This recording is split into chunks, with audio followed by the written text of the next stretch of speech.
Pomaže Bog, braće i sestre. Danas se praznuje prepodobni Zosim Palestinski i u današnjem videu želim da pričam o njegovom žitiju. Na ovoj ikoni vidite jednu prepodobnu Zosima kako pričešćuje prepodobnu Mariju Egipćanku. O Svetoj Mariji Egipćanki sam već napravila nedavno jedno žitije, stavit ću vam gore link da možete da pogledate ako ste zainteresovani. U jednom palestinskom manastiru bijaše neki starac ukrašen pravednošću i blagorazumnošću, koji još od malena bijaše dobro upućen u monaške podvige. On se zvao Zosima. On se podvige podvižničkog života prođe i održa svako pravilo predato od savršenih monaha. A sve to učineći, on nikada ne prenebreže poučavati se Božjim riječima. Ili ležao, ili je stajao, ili rukama posao obavljao, ili jeo. On nikada nije prestao slaviti Boga i poučavati se Božjim riječima. Od ranog djetinjstva u manastiru on se do 53. godine dobro podvizavao u podvižničkim trudovima. Ali tada ga smutiše neke pomisli kao da je već u svemu savršen i da mu ne treba nikakva pouka od drugih.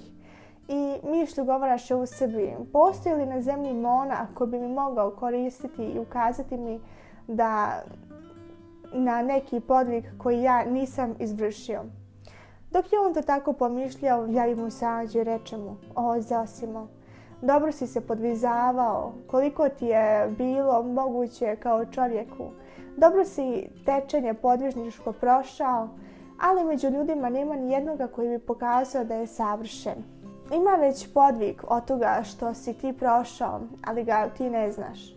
Stoga, da bi saznao koliko još ima drugih puteva ka spasenju, izađi iz svoje zemlje, kao što je to učinio znameniti patrijarh Avram, idi u manastir što se nalazi kraj rijeke Jordana." Starac odmah postupi po savjetu anđela. Izađe iz manastira u kome je od djetinjstva monahovao, dođe na Jordan i obrte ukazani mu od Boga manastir. Zakuca na manastirsku kapiju, monah vratar mu je otvori i on kaza monahu ko je. Monah izvesti igumana. Iguman primi Zosimu i vidjevši pred sobom monaha koji satvori običajno monaški poklon i molitvu. Pošto prođe dosta dana, približe Sveti Veliki post.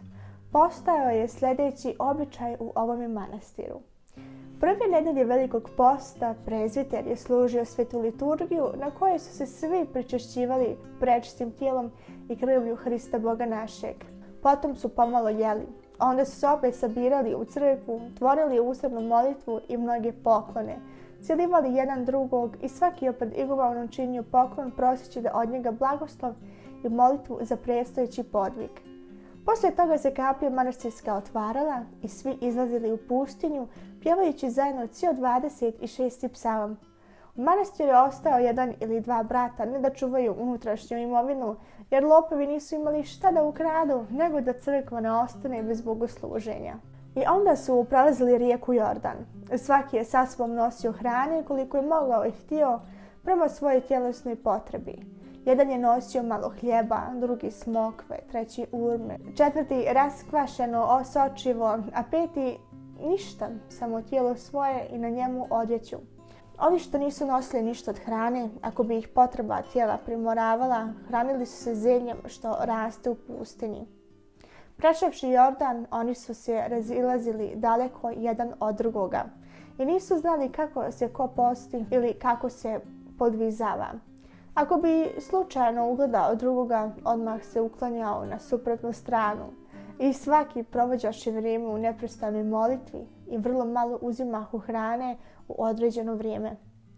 Pošto bi tako proveli cijeločasni post, oni su se na cvijeti vraćali u manastir. Svaki se vraćao imajući savjest svoju za svjedoka svoga truda i niko nije pitao drugoga kako se i na koji način podvizavao. Tako tada i Zosima po običaju manastirskom pređe Jordan. Pošto je putovao 20 dana i nakon što se pomolio, on vide gdje ide neko naga i crna, od sunca opaljena tijela sa bijelom kao snijeg kosom na glavi, koja je bila kratka i dosezala do vrata, i to biješe Sveta Marija Egipćanka. Ona mu ispriča svoj cijeli život. Ona ga zamolila da sljedeće godine u isto vrijeme dođe na isto mjesto sa svetim pričešćem da bi se ona pričestila. A zatim i sveti Zosima pričesti svetim tajnama. Sveta Marija Egipćanka zamoli svetog Zosima da dođe ponovo na ovo mjesto za godinu dana. Pošto prođe godina dana, Zosima krenu opet u pustinju, ispunivši prethodno sve po običaju i hitaše onom čudesnom stvorenju.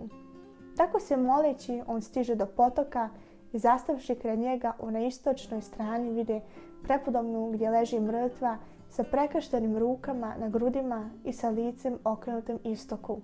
On ugleda više njene glave napisano ovo: Pogrebi avo Zosimo, na ovo mjesto tijelo smjerne Marije, predaj prah prahu.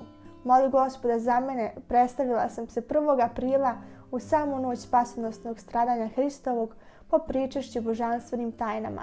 Dok je sveti Zosim kopao grob, dođe mu lav u susret i počne mu pomagati da iskopa grob. Nakon što je sahranio svediteljku, on se vrati nazad u svoj manastir i ispriča svima monasima sve o prepodobnoj Mariji, ne prećutavši ništa što vide i što ču od nje.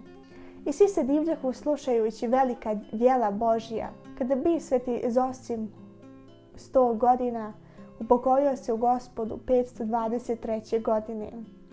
S praznikom. Amin.